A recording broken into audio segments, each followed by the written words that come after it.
L'arnaque des voitures neuves. 11 équipements disparus qui vous coûtent cher. Roues de secours, jauge d'huile, feux anti-brouillard. Disparus. Commandes physiques, freins à main mécanique, vitres arrière ouvrantes, effacées. Pendant ce temps, le prix de votre voiture neuve a bondi de 40%. Vous payez plus pour avoir moins. Ce n'est pas du progrès, c'est une stratégie délibérée. C'est peut-être la plus grande arnaque de l'histoire automobile récente. Dans cette vidéo, j'ai calculé ce que les constructeurs économisent vraiment en retirant ces 11 fonctions et ce qu'ils vous facturent au nom de l'innovation. La fonctionnalité numéro 8 leur fait économiser 3 €, mais peut vous laisser en panne sur l'autoroute. La numéro 3 pourrait vous tuer dans le brouillard hivernal. Et le plus insultant, un constructeur économise 280 € par voiture en supprimant ces 11 éléments, puis vous facture le nouveau modèle 8 000 € de plus que l'ancien qui les avait tous. Commençons par la pire économie moderne. La première, et peut-être la plus cynique de ces économies, la suppression de la roue de secours. Selon la DAC, le club automobile allemand, 72% des voitures neuves vendues en Europe n'en ont tout simplement plus. À la place, les constructeurs vous donnent un kit mobilité, une bombe de mastic et un compresseur, qui leur coûte 12 €. En retirant la vraie roue, ils économisent entre 50 et 80 €. Le problème ? Ce kit ne fonctionne que pour de petites perforations dans la bande de roulement. Flanc endommagé ? Vous êtes immobilisé ? Grosse perforation ? C'est la dépanneuse. Et ce n'est pas une hypothèse. Le même club automobile allemand constate une hausse de 34% des pannes liées aux pneus depuis 2015 en corrélation directe avec la disparition des roues de secours. Et si vous avez opté pour les pneus Runfla en pensant être tranquille, prévoyez 300 € le remplacement contre 100 € pour un pneu standard. Mais la mesquinerie va plus loin. Si vous réclamez une roue de secours, on vous la facture au prix fort. BMW demande 150 € pour une galette en option sur des voitures à 50 000 €. Audi réclame 200 €. Chez Mercedes, certains modèles ne proposent même pas l'option. Ils ont économisé 50 € et vous laissent vulnérables au bord de la route. Leur justification officielle ? Le poids et l'efficience. Faisons le calcul. Une roue de secours pèse 15 à 20 kg. Dans une voiture moyenne de 1500 kg, cela représente 1,3% de la masse. Le gain de consommation est d'environ 0,1 litre par 100 km. Au prix actuel du carburant, vous économisez à peine 18 € par an. C'est 10 fois moins qu'un seul dépannage après l'échec du kit, qui coûte au minimum 150 €, sans compter le remorquage et le temps perdu. Le contraste est frappant. Des marques coréennes comme Genesis, Hyundai et Kia continuent d'inclure la roue de secours. Elles estiment qu'abandonner leurs clients sur le bas-côté n'a rien de premium. Pourtant, en Europe, des constructeurs qui facturent le double ne trouvent pas la place, ni la volonté, d'offrir un équipement de sécurité qui fut standard pendant un siècle. La mort du frein à main mécanique tue des conducteurs, littéralement. Depuis 2018, plus de 400 accidents au Royaume-Uni ont été attribués à des défaillances ou à une mauvaise utilisation des freins de stationnement électroniques. Pourquoi ce changement ? Les constructeurs économisent entre 30 et 50 € par voiture en supprimant le système mécanique. Le vrai coût, lui, se mesure en tôle froissée et en blessés. Le danger se révèle surtout dans l'urgence. Imaginez, vos freins principaux viennent de faillir. Avec un levier mécanique, vous pouviez doser un freinage d'urgence. Avec un minuscule bouton électronique, bon courage. Autre scénario, batterie à plat. Impossible de libérer le frein sans se glisser sous la voiture pour l'actionner manuellement. Vous n'avez plus de filet de sécurité. Et quand l'électronique tombe en panne, et cela arrive, la facture s'envole. Les données du TÜV en Allemagne classent les problèmes de frein électronique au 4e rang des défauts les plus fréquents sur des voitures âgées de 5 à 7 ans. Les moteurs d'actionneurs grillent, les logiciels bug. La facture ? Entre 800 et 1500 € pour réparer. Un simple câble de frein à main mécanique coûte 50 € hors main-d'œuvre. Même l'usage quotidien devient une roulette russe. Oui, beaucoup d'autos proposent l'aide au démarrage en côte, mais elle se désactive souvent au bout de 2 ou 3 secondes. Ratez cette fenêtre et vous partez en arrière. Le frein à main mécanique vous donne un contrôle total. L'électronique décide à votre place. Les professionnels de la conduite tirent la sonnette d'alarme. Partout en Europe, les moniteurs constatent davantage d'échecs aux examens parce que les élèves n'arrivent pas à maîtriser ces freins. En Norvège, des auto-écoles conservent volontairement d'anciens véhicules équipés d'un vrai frein à main car les élèves apprennent mieux avec un contrôle mécanique. Malgré tout, les constructeurs persistent. Économiser 30 € et facturer 500 € pour un système de freinage électronique avancé, c'est tentant pour eux. Les feux anti-brouillard disparaissent des voitures européennes. Volkswagen les a supprimés sur la Golf 8. BMW les a retirés de la série 1. Mercedes les a abandonnés sur la classe A. Les constructeurs économisent entre 45 et 60 € la paire en invoquant un design plus propre. L'excuse officielle, c'est que les phares LED modernes suffisent. C'est faux, et c'est une faute de sécurité. Les feux anti-brouillard sont montés bas pour une raison: passer sous la couche de brouillard et éclairer le marquage au sol. Les phares, même très avancés, projettent de l'éblouissement dans la brume. Résultat, vous êtes aveuglés, et vous aveuglez ceux qui arrivent en face. L'Institut français de sécurité automobile a été très clair. Les voitures sans anti-brouillard ont 23% de risque, en plus d'être impliquées dans des accidents par mauvaise visibilité. Et cela dans des pays où le brouillard, la brume et les pluies denses sont monnaie courante. Mais le plus insultant, c'est la mise en scène de cette disparition. Beaucoup de modèles conservent de fausses grilles d'anti-brouillard. Les points de fixation existent, le faisceau est présent, mais les feux ne sont pas montés. Tout ça pour économiser 45 €. Puis, on vous les revend au prix fort.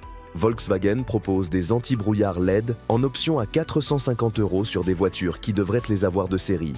Vous payez 10 fois le coût de ce qu'ils ont volontairement retiré. Parfois, ils remplacent la fonction par des cornering lights, de simples ampoules qui s'allument quand on braque. Elles sont inutiles dans le brouillard, pas assez basses, et ne servent qu'à prétendre que rien n'a été enlevé. C'est du théâtre de sécurité qui met des vies en jeu pour économiser le prix d'un plein.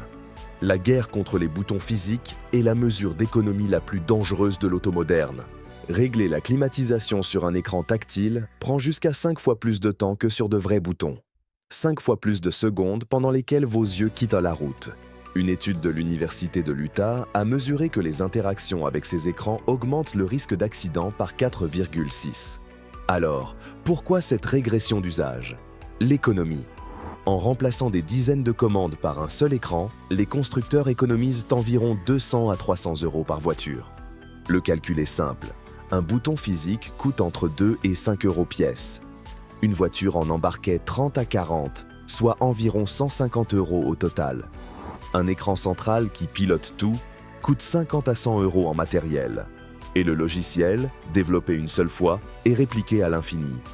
Tesla a lancé cette dérive, et les constructeurs européens l'ont perfectionné.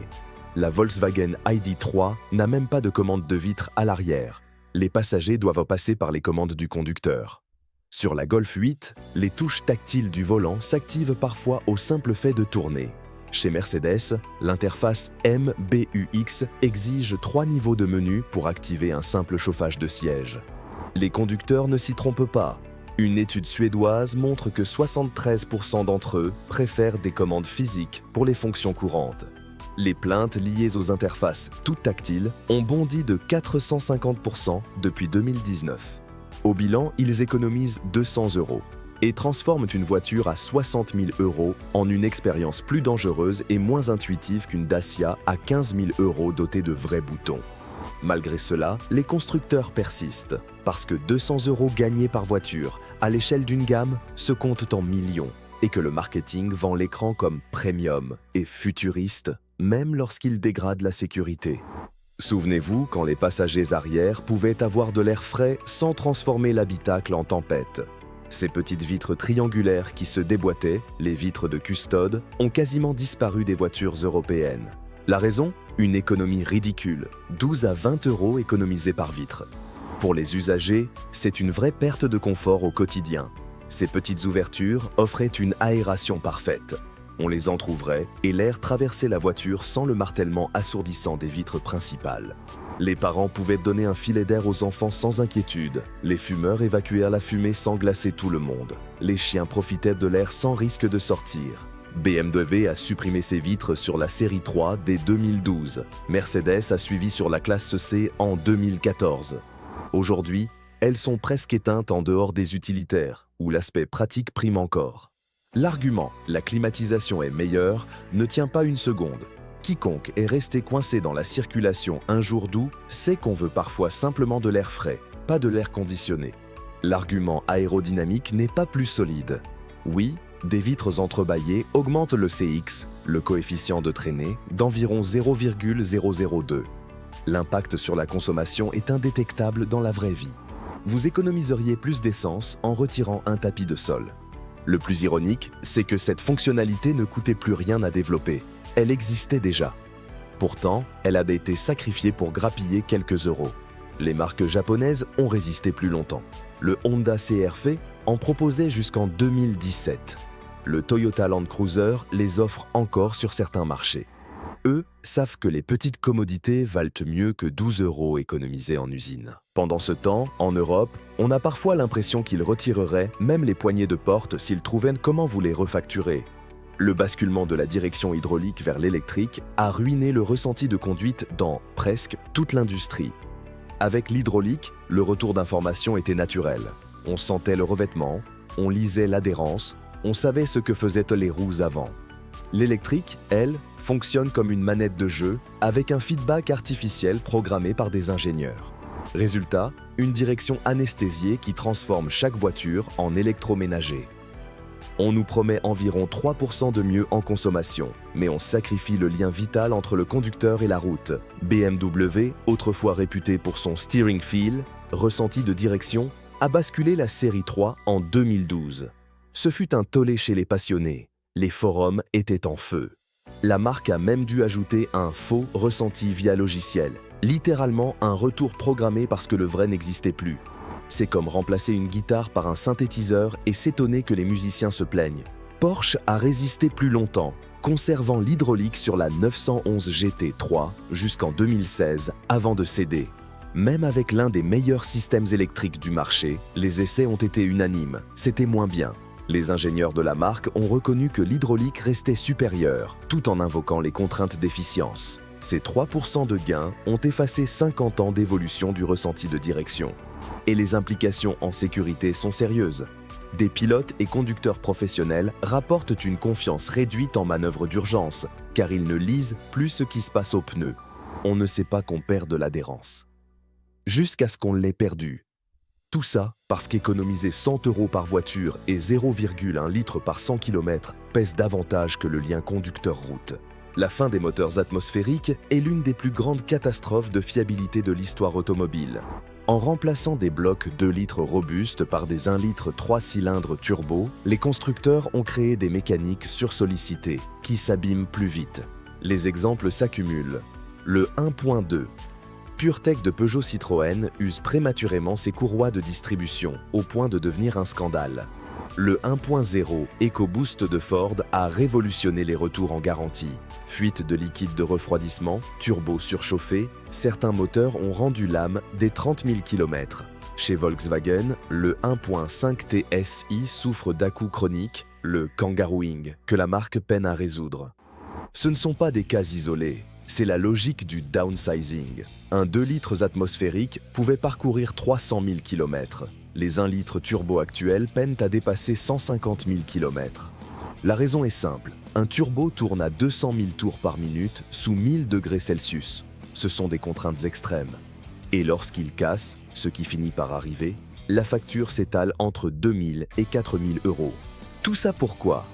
Les constructeurs économisent environ 200 à 400 € par moteur et ils vous promettent une meilleure efficacité. Mais dans la vraie vie, ces moteurs n'atteignent presque jamais les consommations officielles. Les tests indépendants et les conducteurs constatent 20 à 30% de plus que promis.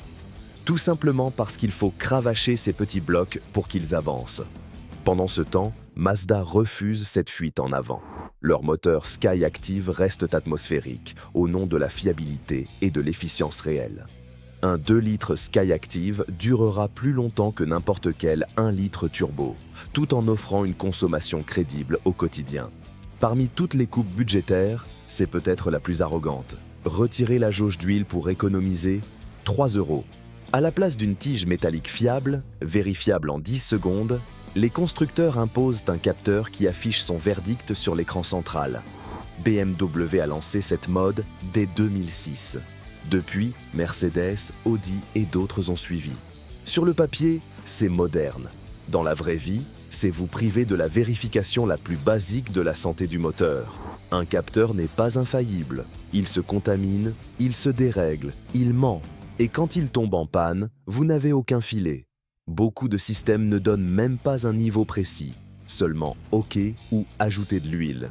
Pire, impossible d'observer la couleur, l'odeur, la consistance de l'huile ou la présence de limaille.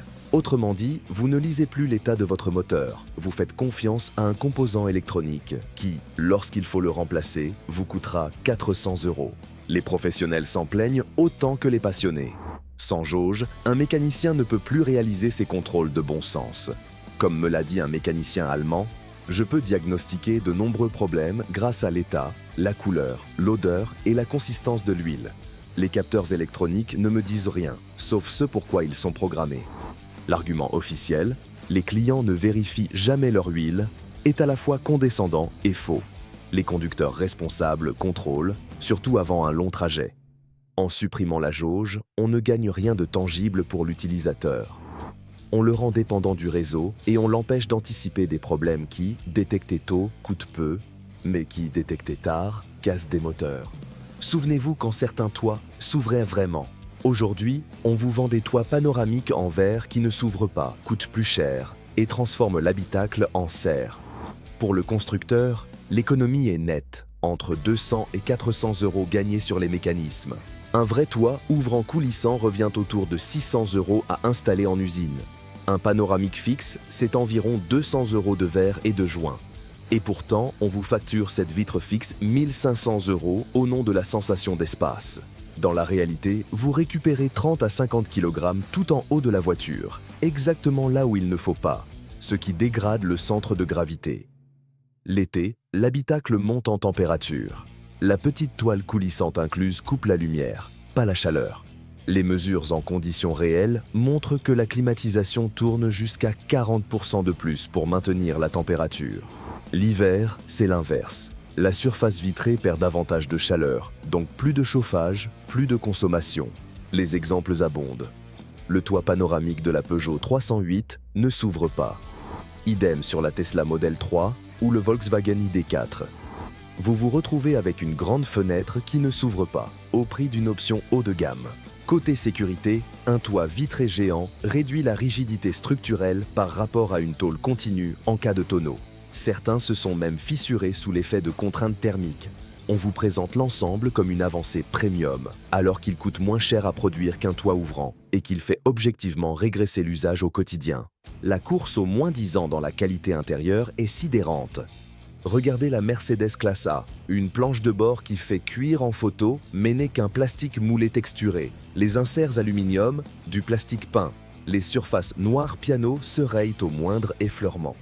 Mercedes économise peut-être 300 € par voiture, au prix du ressenti haut de gamme qui justifiait l'étiquette. Chez Volkswagen, l'austérité est devenue un art. L'habitacle de la Golf 8 est majoritairement en plastique dur, là où la Golf 7, sa prédécesseur, proposait du soft touch, plastique moussé. Les poignées de porte, autrefois amorties, sont devenues de simples crochets bon marché. Économie estimée, 200 € par voiture, tandis que le tarif grimpe de 3000 €. Et même le matériau noble devient un mirage. Ce volant cuir, c'est souvent 70% de vinyle avec un simple enrobage. Le ciel de toit Alcantara, du polyester brossé, la fibre de carbone, du plastique recouvert d'un film imitation qui cloque avec la chaleur. Les marques l'ont compris. Dans un showroom, beaucoup ne voient pas la différence. Alors, pourquoi payer pour la vraie matière quand l'apparence suffit à déclencher l'achat ? Au total, pour gratter entre 200 et 500 € par voiture, on sacrifie la substance au profit de la marge. La démonstration inverse existe pourtant. Les Japonais, Mazda en tête, prouvent qu'on peut offrir de beaux matériaux sans exploser les coûts. L'intérieur d'une Mazda 3 ridiculise des modèles allemands vendus 2 fois plus cher. Pendant ce temps, en Europe, on mise sur le prestige du blason pour masquer la baisse de gamme. Des décennies de réputation troquées contre un trimestre de résultats. L'insulte finale, c'est celle-ci. Ce qui était de série pendant des décennies devient une option chère. Le plus parlant, c'est le bridage logiciel. Le matériel est déjà dans votre voiture, payé et installé, mais il est désactivé. BMW a facturé 280 € pour activer Apple CarPlay, une fonction déjà intégrée. Ce ne sont plus des options, ce sont des rançons. Cette logique s'étend aux équipements les plus basiques. La Golf 8 d'entrée de gamme, une voiture à 30 000 €, se contente d'une climatisation manuelle. En 2025, l'Audi A3 ne livre pas les radars de stationnement en série. 450 € de plus. La Mercedes classe A vous fait payer l'accès main libre. Puis vient la liste des essentiels. Le régulateur de vitesse s'affiche à 400 €. Les sièges chauffants, 500 €. Le rétroviseur auto-obscurcissant, 250 €. Un simple soutien lombaire, 300 €. Un dossier arrière rabattable, 200 €. Et pour être sûr que vous payez, les constructeurs utilisent de la stratégie des packs. Vous voulez des sièges chauffants? Prenez le pack hiver à 1 200 € avec des éléments dont vous n'avez pas besoin. L'ACC, le régulateur adaptatif, vous intéresse? Il faut le pack d'aides à la conduite plus, à 2 500 €. À force d'ajouter ces essentiels, votre voiture à 35 000 € grimpe à 45 000 € sans pour autant retrouver tout ce qui était standard il y a 20 ans. Le contraste est humiliant. Une berline allemande, premium, d'entrée de gamme, est désormais moins équipée qu'une coréenne full options, pourtant 15 000 € moins chère. Des marques chinoises incluent tout de série pour la moitié du prix. Alors, pourquoi ça marche? Parce que beaucoup achètent une mensualité, pas un prix total. Les constructeurs le savent. Ils dépouillent l'équipement standard, convaincus que vous reprendrez en option ce que vous pensiez évident. C'est du grignotage tarifaire à tous les étages. Chaque clic sur le configurateur valide un modèle où l'on paie plus pour récupérer ce qui aurait dû être inclus. Ces 11 suppressions racontent la même histoire. Une dégradation systématique de la valeur. L'addition est limpide. Les constructeurs ont retiré, point par point, entre 800 et 1 200 € d'équipement et de matériaux par véhicule. Pendant ce temps, le prix des modèles équivalents a grimpé de 8 000 à 12 000 € en 10 ans. L'écart n'est pas une coïncidence, c'est un modèle économique. Pour 3 €, on vous rend aveugle sur l'état de votre moteur en supprimant la jauge d'huile. Pour 45 €, on retire des anti-brouillards, un équipement de sécurité qui peut vous sauver la vie. Pour 200 €, on vous met en danger en vous forçant à quitter la route des yeux pour régler la climatisation sur un écran. Et pour 400 €, on installe un petit moteur turbo conçu pour s'user plus vite, vous garantissant des factures à 3 000 €. À chaque fois, l'usage se dégrade. Chaque suppression fragilise la sécurité, la fiabilité ou l'ergonomie, tout en étant masqué par un récit marketing sur l'efficience, la modernité ou le luxe. Mais la réalité est têtue. Le gain pour l'utilisateur est minime, voire négatif, tandis que la marge du constructeur grimpe. Voilà le cœur du bilan. Plus cher, moins sûr, moins durable et moins pratique. Et tout cela parce qu'il parie que vous ne verrez pas ou n'additionnerez pas ces retraits un à un.